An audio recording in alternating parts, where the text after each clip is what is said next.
Muchísimas gracias, Alejandro, por la invitación, y no tengo más que felicitarte nuevamente en público por el evento que estás conduciendo, que es increíble, ¿eh? Así te muestra la pasión que has mostrado siempre en esta profesión. Bueno, muchas gracias. La idea de esta charla es mostrarles cómo llegamos nosotros a un programa de angioplastia pulmonar en la hipertensión pulmonar tromboembólica crónica, de dónde vienen, por qué surge la necesidad, y también mostrarles técnicamente cuáles son los aspectos más importantes a considerar y cuáles son las posibles complicaciones que podemos tener durante una angioplastia. Bueno, como decía Luciano recién, la hipertensión pulmonar tromboembólica crónica es el grado 4, o la clasificación 4 de esta última clasificación de la Sociedad Europea. Y la particularidad de esta hipertensión pulmonar tromboembólica crónica es que tiene cura. Y la cura hoy por hoy es la endarterectomía pulmonar, a diferencia de los otros grupos de hipertensión pulmonar que no son curables, pero sí pueden tener algún tipo de tratamiento. Esta es curable. No es necesario repetir las definiciones, sí es importante resaltar lo que decía Luciano. El paciente tiene que estar, para definir que el paciente tiene una hipertensión pulmonar tromboembólica crónica, tiene que estar anticoagulado durante 3 meses y asegurarse que no haya ningún evento agudo nuevo. Y si bien la incidencia es baja, estamos en probablemente un paciente por millones por año, es decir que en la Argentina podríamos detectar 40, 50 pacientes nuevos por año. El problema de esta enfermedad es que realmente es muy grave y el pronóstico de estos pacientes es muy malo. Y si tenemos en cuenta que los pacientes que tienen más de 50 milímetros de mercurio de presión media pulmonar, el pronóstico a 5 años es muy malo, con una sobrevida de menos del 10%. Por eso es que estos pacientes, sabiendo que tienen cura, se les debería ofrecer algo más. Y así es como las guías europeas, que son las más recientes del año 2015, muestran que la cirugía de endarterectomía es indicación clase 1, con un nivel de evidencia C, porque no existen trabajos randomizados que hayan comparado la cirugía con otra cosa, pero tiene 40 años de experiencia. Realmente los pacientes se curan con esto. Fíjense en este registro internacional con muchos centros europeos más un centro canadiense, en un número importante de pacientes, cerca de 700 pacientes. Los pacientes al año de la cirugía reducen drásticamente la resistencia vascular pulmonar, mejoran el test de la caminata de los 6 minutos y además mejoran significativamente la clase funcional. El problema es que en este registro se detectó también que hay 36% de los pacientes que son inoperables. La mitad de estos pacientes es porque tienen enfermedad distal, a donde el cirujano por ahí no puede acceder, pero también hay otras causas como comorbilidades, la edad de los pacientes, etc. Y es donde entonces las guías, gracias a los resultados del estudio CHEST, ponen digamos, el uso del río Siguat para los pacientes considerados inoperables, y en este caso con un nivel de evidencia B. Y claramente el CHEST 1 y el 2 al año ha demostrado buenos resultados, donde los pacientes comparados con placebo a 16 semanas reducen significativamente la presión media pulmonar. En este caso, comparado con placebo, mejoran todos los parámetros clínicos, el test de la marcha, la resistencia vascular pulmonar, la presión media pulmonar y también el dosaje de ProBNP. Pero si ustedes se ven en el cuadrito azul, la reducción de la presión pulmonar es modesta, digamos. Si bien es estadísticamente significativa, es modesta. Es decir, que un paciente de 45 de media pulmonar baja a 41. Es decir, el paciente sigue con hipertensión pulmonar y parecería que no está curado con esto. Y ahí es donde entra el uso de la angioplastia pulmonar, que por ahora, según estas guías, es 2B, la indicación, y el nivel de evidencia es C, porque realmente son todos registros. La historia de la angioplastia pulmonar arrancó hace varios años ya, tiene bastante más de 20 años, las primeras comunicaciones fueron en el año 88, pero el primer trabajo más importante fue el de Feinstein en el 2001, con 18 pacientes y en este caso lo que se realizó fueron aproximadamente 3 intervenciones por paciente. En el seguimiento a 3 años se observó que los pacientes mejoraban significativamente la clase funcional, mejoraban significativamente el test de la caminata de los 6 minutos. Si ustedes ven la angiografía que se ve previa a la intervención, en este gráfico, a ver si lo puedo marcar. Ustedes pueden ver esta lesión en esta arteria, que después de una angioplastia mejora notablemente, y todos los parámetros clínicos y hemodinámicos en este trabajo mejoraron significativamente. El problema de este grupo es que encontró que las complicaciones, la tasa de complicaciones fue muy elevada. De 18 pacientes, 11 desarrollaron edema pulmonar de reperfusión, 3 de ellos requirieron asistencia respiratoria mecánica, es decir, que es una complicación grave, y uno fue fatal. Dentro de las lecciones de este grupo, ellos sugieren que no se debería utilizar el acceso arterial para tener monitoreo y que lo que recomiendan es hacer que la angioplastia pulmonar sea realizada en varias sesiones para tratar de disminuir el riesgo de edema de reperfusión. Pasaron muchos años, recién 11 o 12 años después se publica este primer trabajo de un grupo japonés con el doctor Matsubara a la cabeza. En este caso ya publican la evolución de 68 pacientes, también todos considerados inoperables y en clase funcional 3-4. Y ellos proponen una técnica refinada para tratar de evitar las complicaciones que tuvo el grupo de Feinstein, en donde usarían cuerdas de 0,14 pulgadas, a diferencia del grupo Feinstein que usaba 0,035, y la idea de usar IBUS, es decir, ultrasonido intracoronario, para poder determinar las medidas del vaso y usar, no usar balones que sean más grandes que el diámetro del vaso para evitar las complicaciones vasculares. En promedio se hicieron 4 sesiones por paciente y en el gráfico de la derecha ustedes van a ver que al seguimiento a 3 años la clase funcional mejoró significativamente. De todos pacientes clase 3-4, todos los pacientes quedaron la mayoría en clase funcional 2 y algunos en clase funcional 1. Es decir, que la mejoría clínica fue significativa. En la imagen de la izquierda pueden ver una imagen de ultrasonido con técnica de ChromaFlow, que es lo que muestra es el flujo en rojo, y ven que la arteria pulmonar está toda ocupada por trombo, y luego de una angioplastia no es que el trombo desaparece, sino que se compacta contra la pared y se restituye el flujo arterial y lo ven con todo el color rojo. Este grupo otra vez vio que mejora significativamente el test de la caminata, mejora el BNP, mejora la presión sistólica de la arteria pulmonar, la presión media de la arteria pulmonar. Ellos vieron además que mejora el índice cardíaco y disminuye significativamente la resistencia vascular pulmonar. Ahora, el uso de esta técnica refinada tampoco resultó en una reducción significativa de las complicaciones porque siguieron viendo hasta un 60% de incidencia de edema de reperfusión. Y en algunos casos fue grave, hay 6% que requirieron asistencia respiratoria mecánica e inclusive uno falleció por insuficiencia cardíaca derecha. De manera que las conclusiones de estos autores es que el edema pulmonar de reperfusión es inevitable y que por eso el paciente tiene que ir mandatorio a la unidad de cuidados intensivos luego del procedimiento. Y la tomografía de control no tiene ningún sentido porque no predice el edema de reperfusión, sino que el seguimiento es clínico. Ahora, un par de años después, otro grupo japonés lo que demuestra con estos 20 pacientes, también todos pacientes inoperables, vuelve a mostrar que todos los parámetros clínicos mejoran significativamente, pero lo que comparan es la resonancia magnética nuclear y lo que quieren ver es si hay un remodelado del ventrículo derecho luego de la angioplastia pulmonar.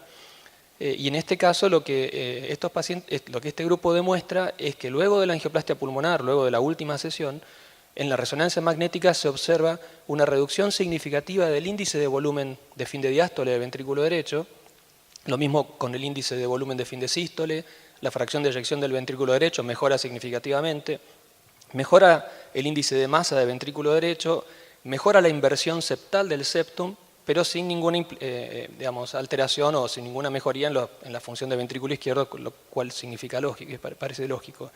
Y si ven acá en las dos imágenes del lado izquierdo van a ver lo que es un paciente pre y post tratamiento completo con angioplastia, lo que es el volumen de fin de diástole del ventrículo derecho, que es una significativa reducción. Lo mismo en las dos imágenes del centro, una reducción significativa en el volumen de fin de sístole. Y también van a ver en la imagen de la derecha cómo se invierte el septum que está prolapsando o que está hacia el ventrículo izquierdo y que luego del tratamiento vuelve a tener su forma normal, su morfología normal. En conclusiones de este grupo, la angioplastia pulmonar mejora el avanzado remodelado y la disfunción del ventrículo derecho causada por la sobrecarga de presiones en estos pacientes con hipertensión pulmonar tromboembólica crónica que sean considerados inoperables, y la mejoría de este remodelado ventricular se correlaciona fuertemente con la mejoría de los parámetros hemodinámicos. Es decir, que en principio por ahora tenemos que los pacientes mejoran clínicamente, hemodinámicamente y también mejoran la función del ventrículo derecho. La realidad es que hasta ahora todo lo que hay son publicaciones de casuística, son todos registros de poblaciones, pero no hay ningún estudio que confirme comparado con ningún otro tipo de intervención, ni cirugía, ni tratamiento médico, por lo menos no por ahora. Y en el año 2016 en Washington pudimos asistir a la presentación de este grupo del doctor Philippe Renaud, que son dos hospitales de París. Nos pareció una serie muy grande, ellos tenían en ese entonces 128 pacientes con una media de 5.5 sesiones por paciente, y este grupo encontró que el edema de reperfusión era frecuente y que el mejor predictor para el índice más fuerte para predecir un edema de reperfusión fue la presión pulmonar media al inicio del procedimiento. Lo que ellos encontraron también fueron cambios significativos, mejoría significativa de todos los parámetros hemodinámicos, al igual que de todos los parámetros clínicos y de laboratorio. Y para no aburrirlos demasiado, les muestro lo que es el registro más grande hasta hoy, que es este registro multicéntrico japonés, también liderado otra vez por el doctor Matsubara. Tienen 308 pacientes, de los cuales 250 casi tienen seguimiento a 3 años. Y lo que estos autores encontraron en este seguimiento a 3 años es una mejoría significativa de la clase funcional. Fíjense, pacientes de clase funcional 3 y 4, la mayoría quedan en 2 y en 1, mejoría significativa de la presión pulmonar media y que se sostiene a lo largo del tiempo, mejoría significativa del índice cardíaco y mejoría significativa, reducción significativa de la resistencia vascular pulmonar. En conclusión, si ustedes ven en el gráfico a la izquierda, los pacientes con un seguimiento a 3 años tuvieron una sobrevida promedio del 95%. O sea que lo que suma este trabajo a lo que hasta ahora se sabía es que la tasa de complicaciones no fue baja, sin embargo la sobrevida es comparable con la de la endarterectomía pulmonar. Y esta fue la tasa de complicaciones, aproximadamente el 36% de los procedimientos. La mayoría de ellas, injuria pulmonar, hemóptisis, que después las vamos a ver bien.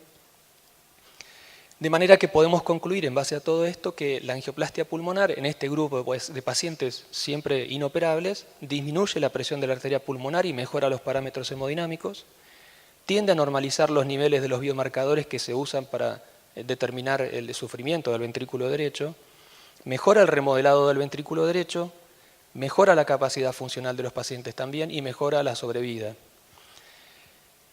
De manera que en este algoritmo es donde la Sociedad Europea considera que la angioplastia hoy tiene un rol, sobre todo para aquellos pacientes que son inoperables y que, además de recibir tratamiento específico, se debería considerar la angioplastia pulmonar.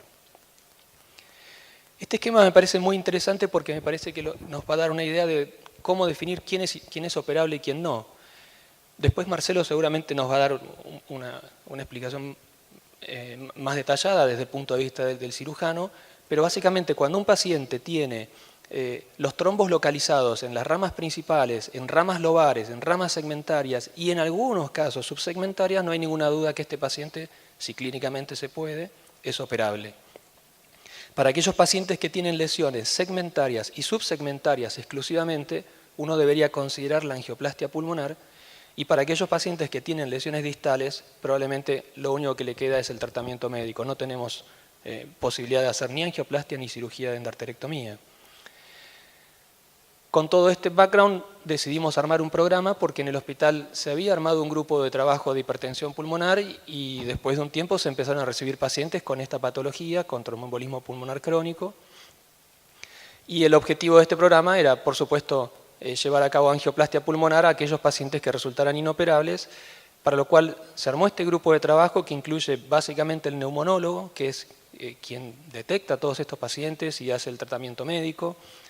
Tenemos en el grupo un servicio de hematología, que es, como decía recién el doctor, todos los pacientes deben quedar en tratamiento anticoagulante crónico, la gente de insuficiencia cardíaca y trasplante cardíaco son parte del equipo, el servicio de imágenes, que colaboran con el centellograma BQ, que es el principal estudio que hay que hacer durante el screening, la angiotomografía coronaria, el servicio de cirugía cardiovascular, que son los que definen si el paciente puede ser técnicamente operable o no, y además hacen la cirugía, nuestro servicio de hemodinamia y por supuesto el servicio de cirugía de recuperación cardiovascular, que son quienes van a cuidar de nuestros pacientes luego de la intervención.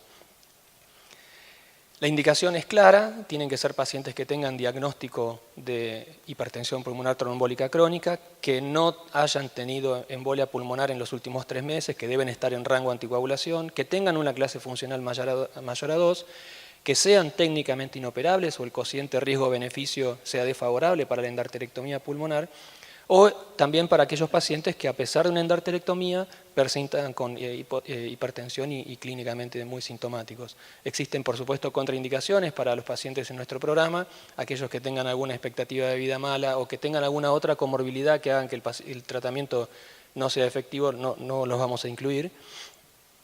Y dentro de la evaluación en este programa tenemos que, primero que nada, hacer una evaluación funcional, en donde los pacientes debemos consignar la clase funcional, el test de consumo de oxígeno, el test de la caminata, más un laboratorio que debe ser general y específico, básicamente dosaje de NT-proBNP, troponinas, y como les decía el doctor, uno inicialmente tiene que hacer un ecocardiograma, la resonancia podría ayudar, pero fundamentalmente el ecocardiograma, el paso siguiente es el centello BQ, si el centello BQ es negativo, se descarta la enfermedad, el valor predictivo negativo del centello BQ es del 100%.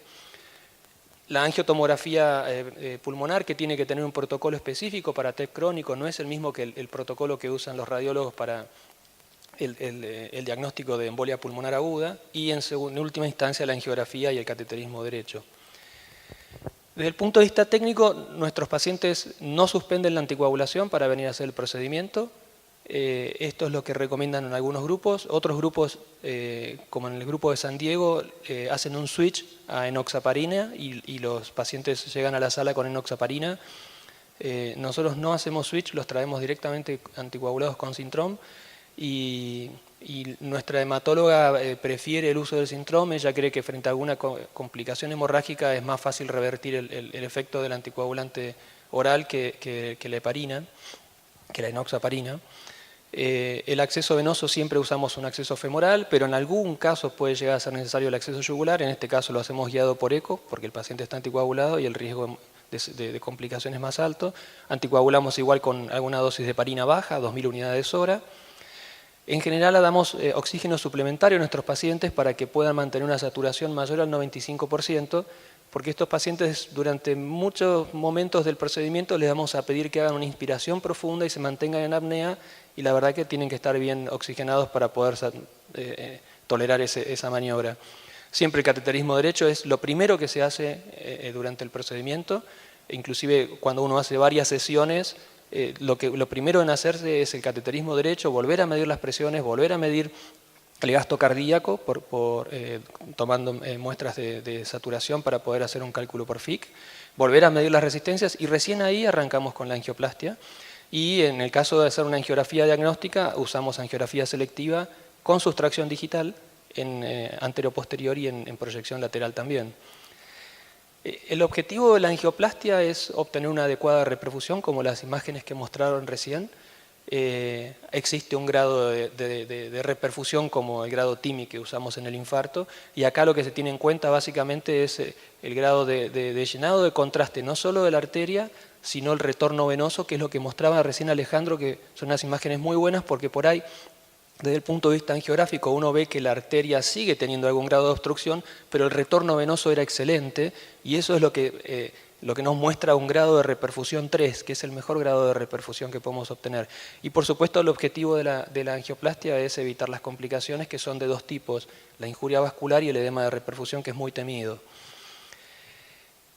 Hay dos estrategias para hacer este tipo de procedimientos y no está definida cuál es mejor, por lo menos no todavía. Hay una estrategia más conservadora, que es probablemente la que nosotros estamos haciendo, en donde se van tratando de a un lóbulo por mes, Y el objetivo inicial es arrancar con el lóbulo que tenga peor perfusión en el centello BQ. Si hay dos lóbulos que están iguales, con igual déficit de perfusión, uno debería ir al lóbulo basal derecho, que es el que más perfusión tiene que tener desde el punto de vista fisiológico. Y también hay que abordar primero las lesiones más favorables.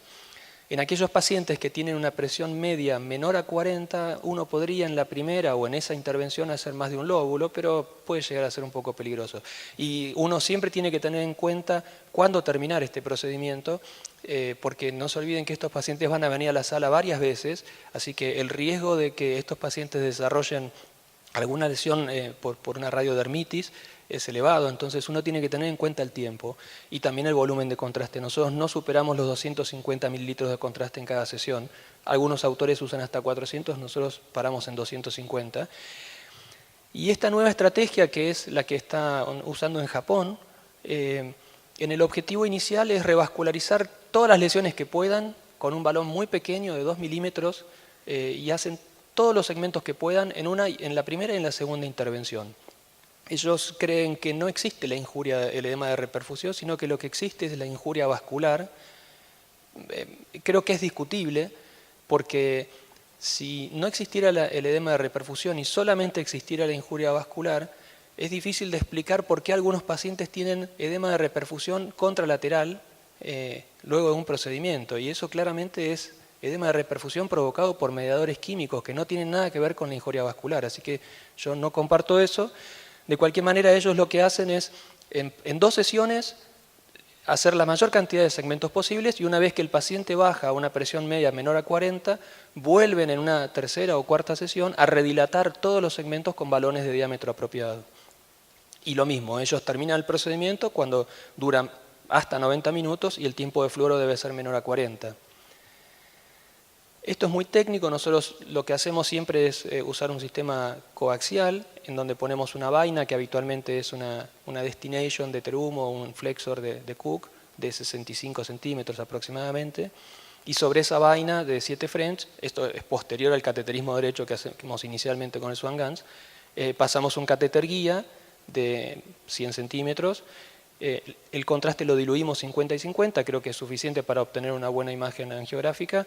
Y el uso de la cuerda es muy importante, no usar cuerdas que sean muy agresivas porque el riesgo de perforación es muy alto.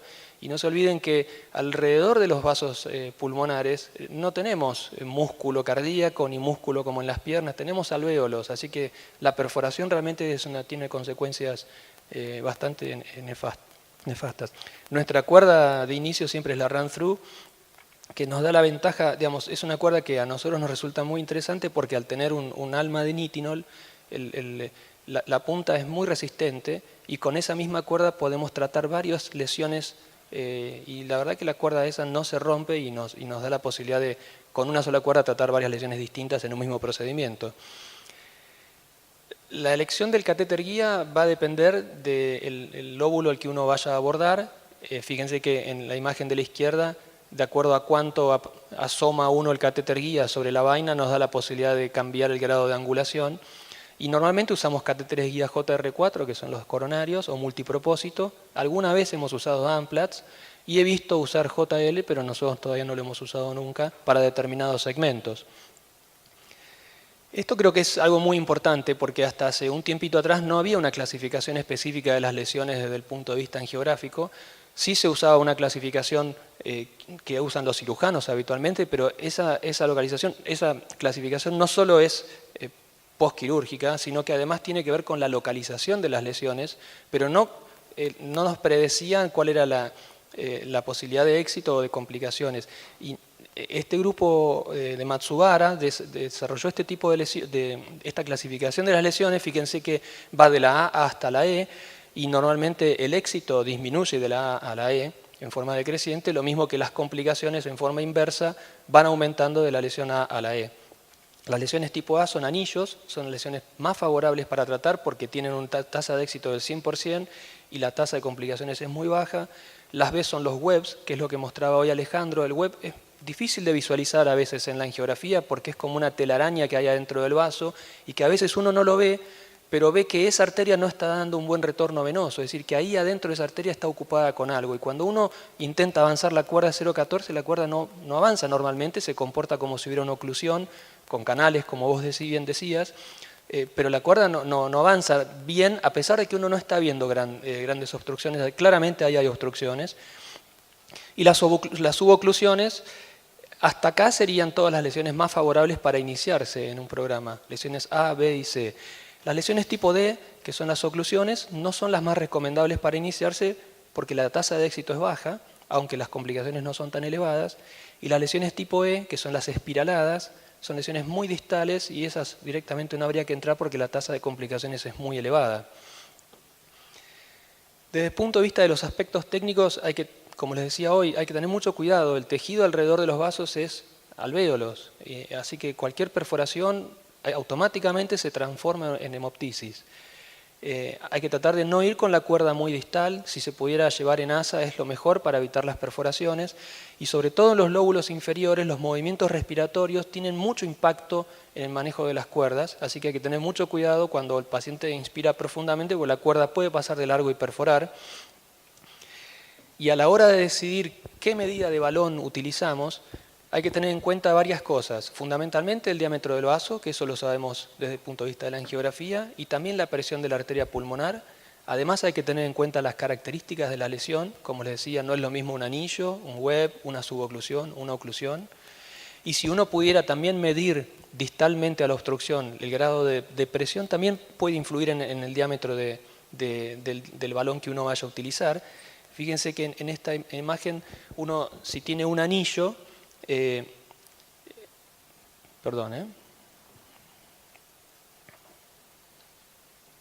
ver. Ahí está. Cuando uno tiene un anillo, podría utilizar una relación de balón con arteria de 1 a 1. Fíjense las imágenes que están al lado, en la parte superior, al lado de esa imagen angiográfica de anillo, que van a ver la imagen por ultrasonido y también la imagen de OCT, y uno normalmente debería usar balón 1 a 1. Para las lesiones tipo webs, que son más difíciles de visualizar, y fíjense en el OCT que claro que se ve toda esta telaraña que se ve adentro del vaso, que angiográficamente a veces son difíciles de ver, pero que con este OCT se ve perfecto. En este caso uno debería usar una relación de balón con respecto al vaso de 0,8 a 1, y cuando uno tiene oclusiones totales uno debería bajar más todavía y usar un 0,6 a 1, y si el paciente además tiene hipertensión pulmonar muy significativa, más de 50, debería reducir un 20% más el diámetro del balón que va a utilizar para dilatar esa lesión. Como les decía antes, hay dos tipos de complicaciones, básicamente, la injuria vascular por un lado y el edema de reperfusión por el otro. La injuria vascular normalmente puede ser ocasionada cuando uno perfora con una cuerda que va muy distal y de punta. Puede ser provocada por un balón, porque uno puede estar usando un balón 1 a 1 y tratando de dilatar, pero no se olviden que adentro, además del diámetro del balón, tienen que considerar que el trombo no va a desaparecer, sino que uno tiene que sumar el diámetro del balón más la carga trombótica, con lo cual el vaso puede estar muy sobredistendido y eso puede generar alguna ruptura. La mayoría de estos casos se resuelven inflando un balón durante un tiempo más prolongado y a una presión baja. Algunas veces puede requerir embolización con Espongostan. Hay que tratar de no usar coils para embolizar porque uno, si usa coils, ese vaso no lo puede ir a recuperar más, mientras que si uno usa Espongostan, probablemente en 15 días lo tenga reperfundido y después pueda volver a ir a hacer la angioplastia, y el uso de stent graft prácticamente no está descrito. Existe la injuria por alta presión, que es la que se obtiene, la que se produce cuando uno repermeabiliza un vaso, y también puede existir una disección arterial provocada por el manejo del catéter guía. Los que lo han sufrido dicen que en general transcurre en forma asintomática y que luego de una semana con controles tomográficos se resuelve en forma espontánea. Y esto que creo que es una de las complicaciones más temidas, que es la injuria de reperfusión, me olvidé de decirle, la injuria vascular se detecta en forma inmediata, dentro de la sala. El paciente que está hablando con uno le dice, siento gusto a sangre en la boca, es inmediato. Así que uno automáticamente tiene que chequear de vuelta la angiografía y ver en dónde está perdiendo, porque claramente al paciente le está pasando algo. A diferencia de esto, la injuria por reperfusión ocurre más tardíamente, entre las 24 y 72 horas, y como les había dicho antes, el principal predictor para que un paciente desarrolle injuria por reperfusión es la presión pulmonar mayor a 35 milímetros de mercurio. Esta escala, digamos, o esta clasificación de injuria por reperfusión es la clasificación de INAMI, que va de grado 1 a grado 5, y fíjense las radiografías pre y post, por ahí es muy chiquitito, pero creo que se ve claramente, y lo mismo las tomografías pre y post, y van del 1 al 5 en grado de severidad. El 1 no tiene evidencia de edema de reperfusión. El grado 5 es el más severo, fíjense la tomografía y la placa de tórax realmente son críticos. Estos pacientes casi siempre requieren asistencia respiratoria mecánica y pueden llegar a necesitar ECMO. De manera que las conclusiones serían que la cirugía de endarterectomía sin duda es el gold estándar de tratamiento para todos nuestros pacientes con hipertensión pulmonar trombólica crónica. La angioplastia podría ser una solución para pacientes inoperables. No está claro cuál es la estrategia, digamos, no hay una única estrategia de angioplastia pulmonar y eso todavía está por definirse cuál va a ser la mejor, y creo que la mejor opción terapéutica siempre tiene que ser discutida dentro de un equipo multidisciplinario. Y algunos asuntos que yo creo que todavía no están resueltos es si los pacientes deben iniciar tratamiento farmacológico con riociguat antes de la cirugía o antes de la angioplastia. Eso no está todavía no está dicha la última palabra. Entiendo que a los cirujanos no les gusta operar a pacientes tratados con riociguat porque les hace el trombo más friable y el plano para la resección es peor, pero Marcelo vos lo vas a decir mejor. Algunos grupos para pacientes que van a ir a angioplastia y que tienen una resistencia vascular periférica muy elevada prefieren pretratarlo durante 3 meses con riociguat y después llevarlo a la sala a hacer la angioplastia para disminuir el riesgo de edema de reperfusión. Tampoco es claro cuándo debemos terminar las sesiones de angioplastia, si el hecho de que el paciente clínicamente haya mejorado es suficiente o tenemos que seguir hasta que baje la presión con determinado objetivo, que podría ser menos de 25 en ausencia de fármacos, o que no queden más lesiones tratables. Eso sería, pero eso no está todavía determinado. Y lo otro que no se sabe es la posibilidad de hacer tratamientos híbridos. Uno podría usar endarterectomía para lesiones proximales, angioplastia para lesiones intermedias y tratamiento médico para lesiones distales, pero tampoco se sabe, digamos, si esto se puede hacer en forma simultánea, en forma secuencial, en qué orden, eso no está claro. Al respecto, hoy por hoy, hay 2 trabajos que creo van a aportar bastante información en marcha. Uno es el estudio RACE, que se está haciendo en París y compara angioplastia pulmonar versus riociguat. Creo que nos va a dar bastante información y al ser randomizado creo que podría, en caso de que sea un resultado positivo para la angioplastia, darle un poquito más de nivel de evidencia a las recomendaciones. Y lo otro que se está haciendo, que se inició recientemente, es un registro multicéntrico internacional con centros de Japón, de Europa y de Estados Unidos que van a enrolar 500 pacientes y la idea es ver cuál de las técnicas que se usan es mejor y bueno, eso va a demorar por lo menos 4 años más, así que esperamos resultados con ansias. Muchas gracias. Te felicito, Raúl, realmente muy completo.